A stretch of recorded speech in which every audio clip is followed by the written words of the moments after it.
O livro do Apocalipse, também conhecido como o livro da Revelação na Bíblia cristã, é conhecido por suas profecias impactantes e simbólicas sobre o fim dos tempos. Hoje irei te mostrar as 10 profecias mais assustadoras do livro do Apocalipse. Número 1.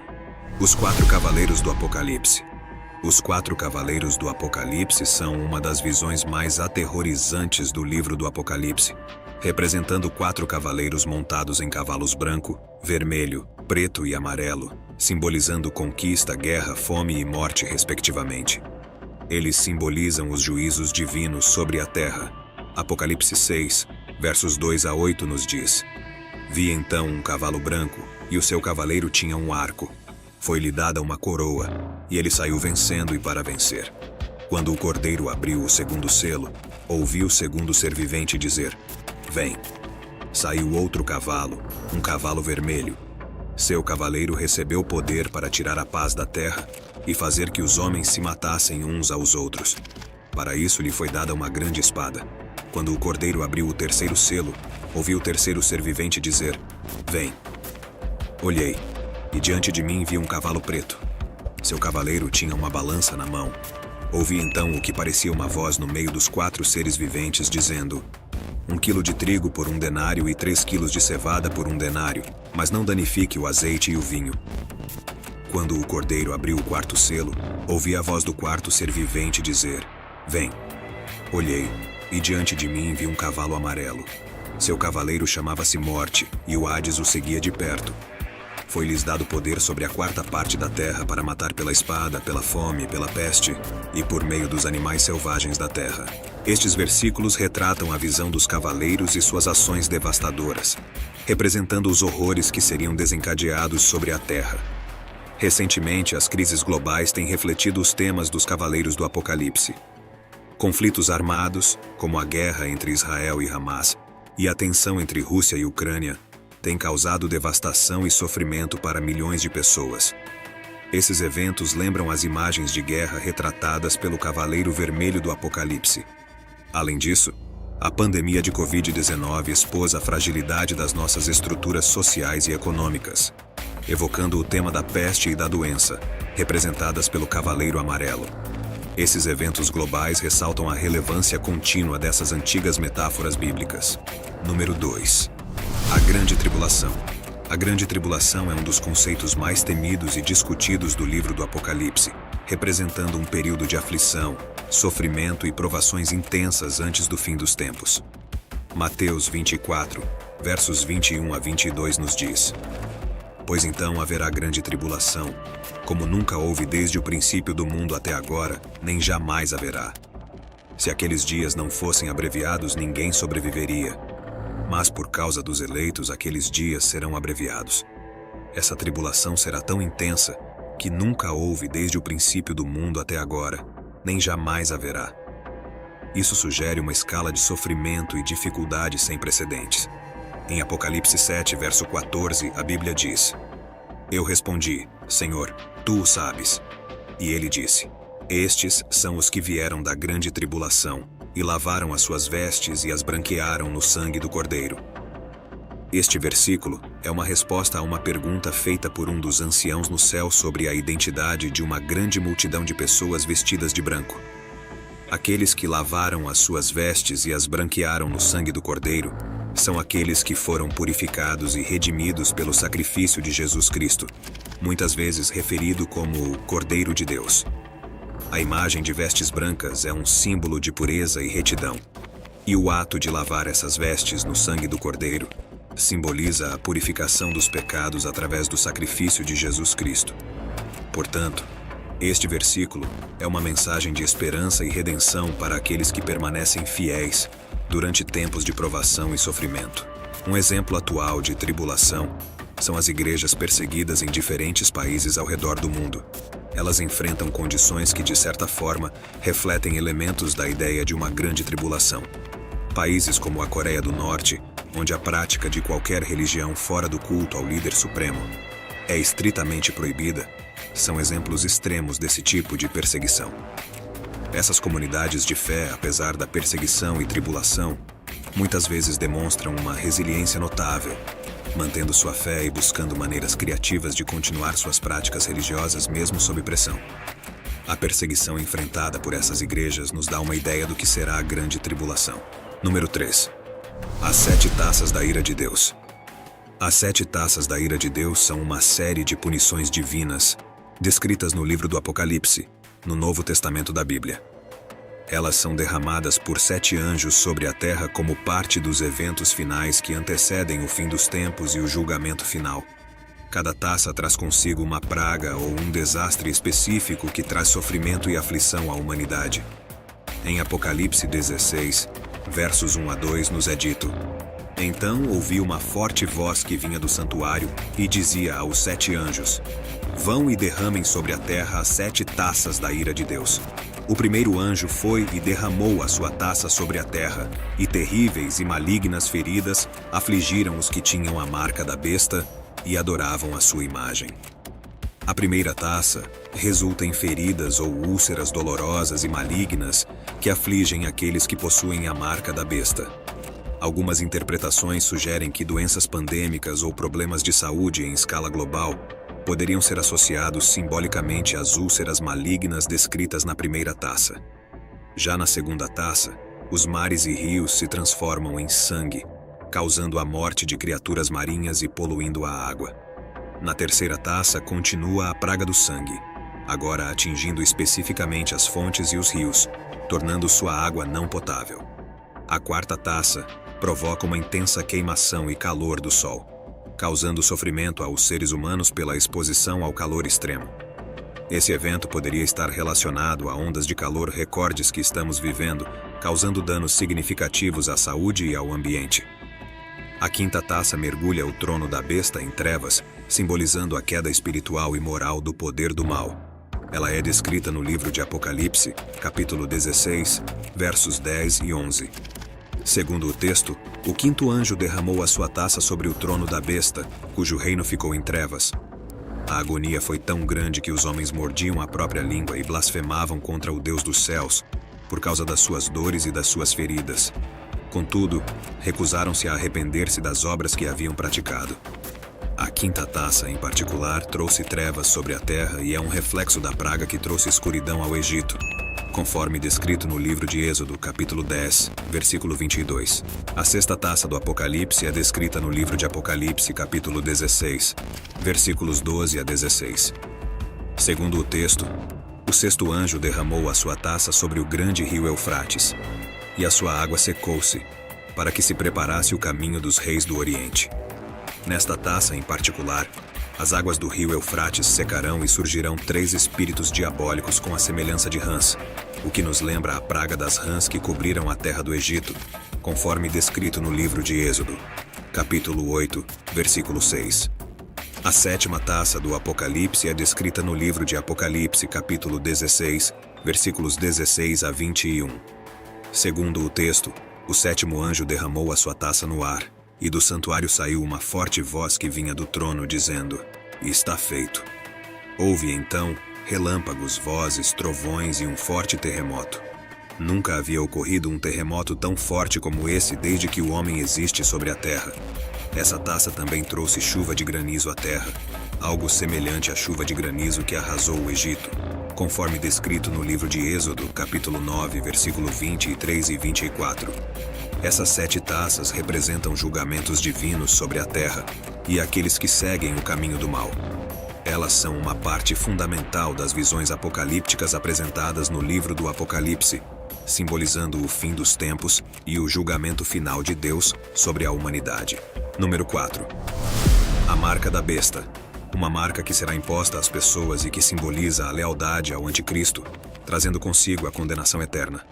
A marca é mencionada no capítulo 13 do livro de Apocalipse como um símbolo de lealdade e adoração ao anticristo, ou à besta descrita na profecia. Alguns acreditam que essa marca poderia ser literal, como um símbolo físico imposto às pessoas, enquanto outros a consideram mais simbólica, representando uma escolha espiritual de lealdade ao sistema maligno do anticristo. Apocalipse 13, versos 16 e 17 nos diz: E faz que a todos, pequenos e grandes, ricos e pobres, livres e servos, lhe seja posto um sinal na sua mão direita, ou nas suas testas, para que ninguém possa comprar ou vender, senão aquele que tiver o sinal, ou o nome da besta, ou o número do seu nome.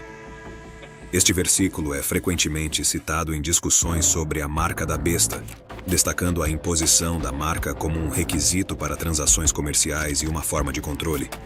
Além disso, em Apocalipse 14, 9 e 10, nos é dito que: "E seguiu-os o terceiro anjo, dizendo com grande voz: Se alguém adorar a besta e a sua imagem, e receber o sinal na sua testa ou na sua mão, também este beberá do vinho da ira de Deus, que se deitou, não misturado, no cálice da sua ira, e será atormentado com fogo e enxofre diante dos santos anjos e diante do Cordeiro."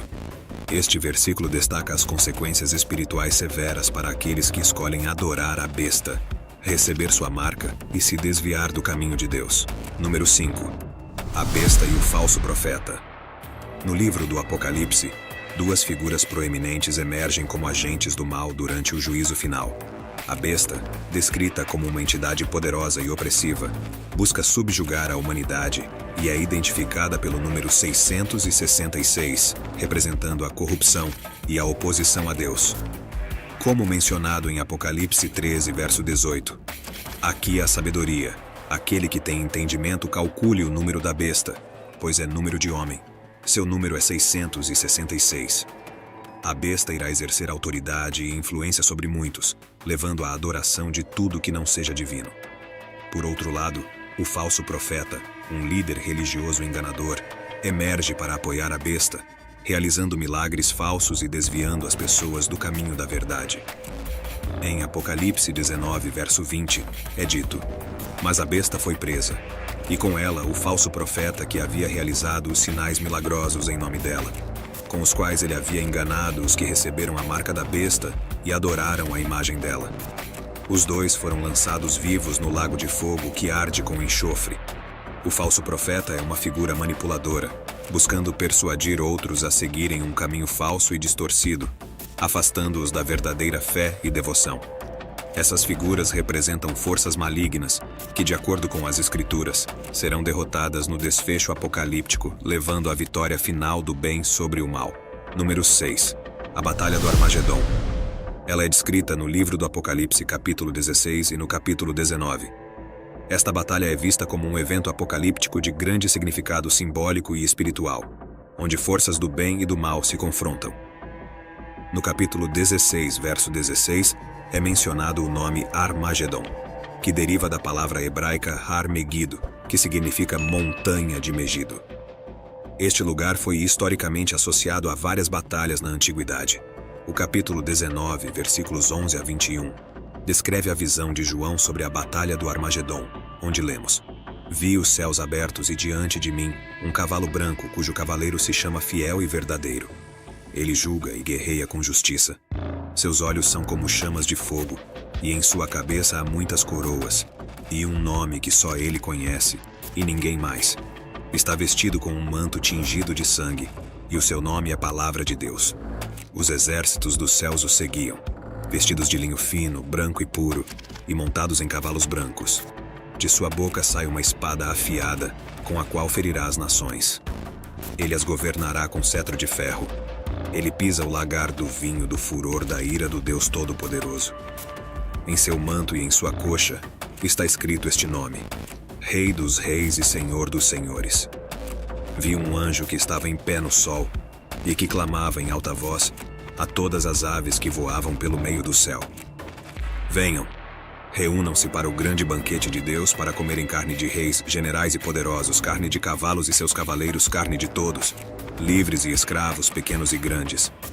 Então vi a besta, os reis da terra e os seus exércitos reunidos para guerrearem contra aquele que está montado no cavalo e contra o seu exército. Mas a besta foi presa, e com ela o falso profeta que havia realizado os sinais milagrosos em nome dela, com os quais ele havia enganado os que receberam a marca da besta e adoraram a imagem dela. Os dois foram lançados vivos no lago de fogo que arde com enxofre.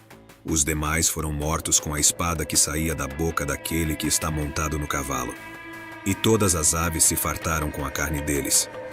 Esses versículos descrevem uma visão apocalíptica de um cavaleiro montado em um cavalo branco, simbolizando Jesus Cristo, liderando um exército celestial contra as forças do mal, representadas pela besta e o falso profeta. A batalha culmina na derrota dessas forças malignas e na vitória do Cristo celestial. Número 7. A ressurreição dos mortos. De acordo com a Bíblia, a ressurreição dos mortos é a grande esperança de todos que creem em Jesus. No fim dos tempos, os mortos ressuscitarão e os salvos irão morar para sempre com Jesus. Quem é salvo não precisa ter medo da morte porque sabe que vai ressuscitar para a vida eterna. A Bíblia fala claramente que a ressurreição é uma coisa real, não é uma metáfora. Vai acontecer de verdade, e a prova disso é Jesus. Ele ressuscitou para a vida eterna para mostrar que esse é o destino de todos que creem nele. Em 1 Coríntios 15, versos 21 e 22 nos é dito: porque assim como a morte veio por um homem, também a ressurreição dos mortos veio por um homem. Pois da mesma forma que em Adão todos morrem, em Cristo todos serão vivificados. Aqui, Paulo está falando sobre como a morte veio ao mundo por causa do pecado de Adão, mas a ressurreição dos mortos veio por causa da obra de Jesus Cristo.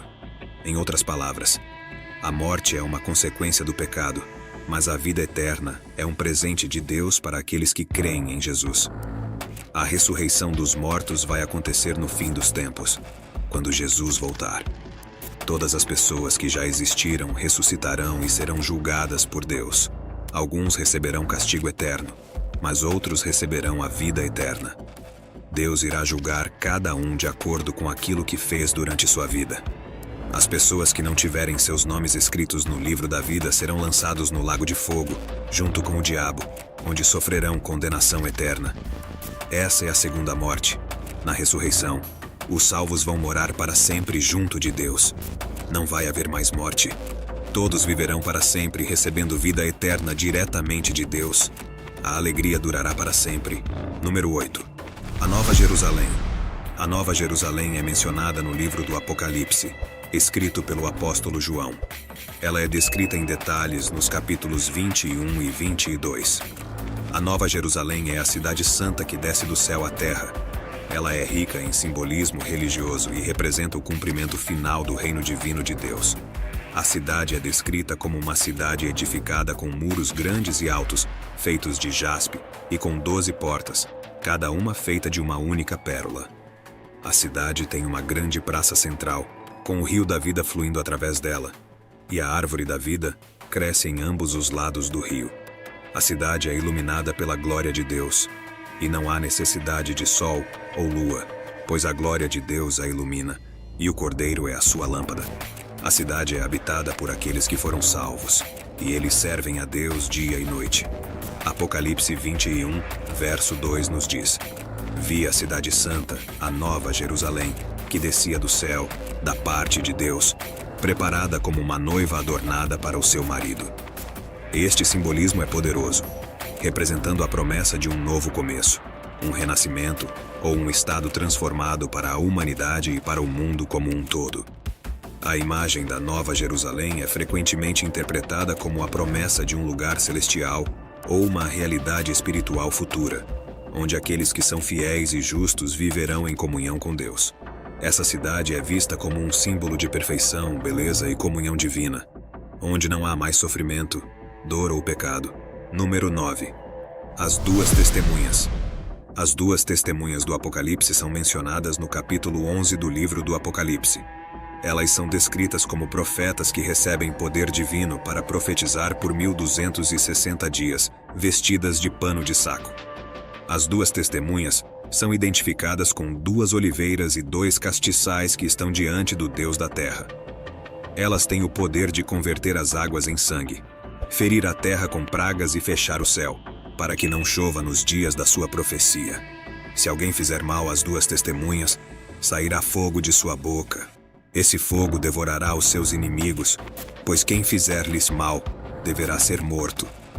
Quando acabar o seu testemunho, a besta que sobe do abismo fará guerra contra as 2 testemunhas. Essa besta vencerá as testemunhas e as matará. Então os corpos das 2 testemunhas ficarão expostos na praça da grande cidade. Essa grande cidade é espiritualmente chamada de Sodoma e Egito, onde Cristo também foi crucificado. Os corpos das duas testemunhas serão vistos por homens de todas as partes da terra, por um período de 3 dias e meio. Também não será permitido que seus corpos sejam sepultados. Então as pessoas celebrarão a morte das duas testemunhas. Eles presentearão uns aos outros, porque a profecia das duas testemunhas tinha atormentado os habitantes da terra. Depois de 3 dias e meio, Deus concederá espírito de vida novamente às duas testemunhas. Elas se levantarão e os homens ficarão atemorizados. Então a terra ouvirá uma grande voz do céu chamando as duas testemunhas. E assim elas subiram ao céu em uma nuvem, na presença de todos os seus inimigos. O propósito das duas testemunhas ainda é desconhecido.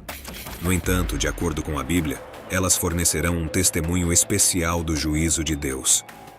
Seu testemunho pode ser interpretado como uma última chance para as pessoas se arrependerem e se voltarem para Deus antes do fim. Número 10. O juízo final. No contexto do Apocalipse, o juízo final é descrito como o momento culminante em que Deus realiza o julgamento final de todas as almas humanas, tanto dos vivos quanto dos mortos. A descrição do juízo final no livro do Apocalipse é rica em simbolismo e imagens apocalípticas, retratando-o como um período de grande transcendência e transformação. O juízo final está conectado ao retorno glorioso de Jesus Cristo. Ele é descrito como vindo com poder e glória para julgar os vivos e os mortos. Além disso, as pessoas são separadas de acordo com suas ações e fé.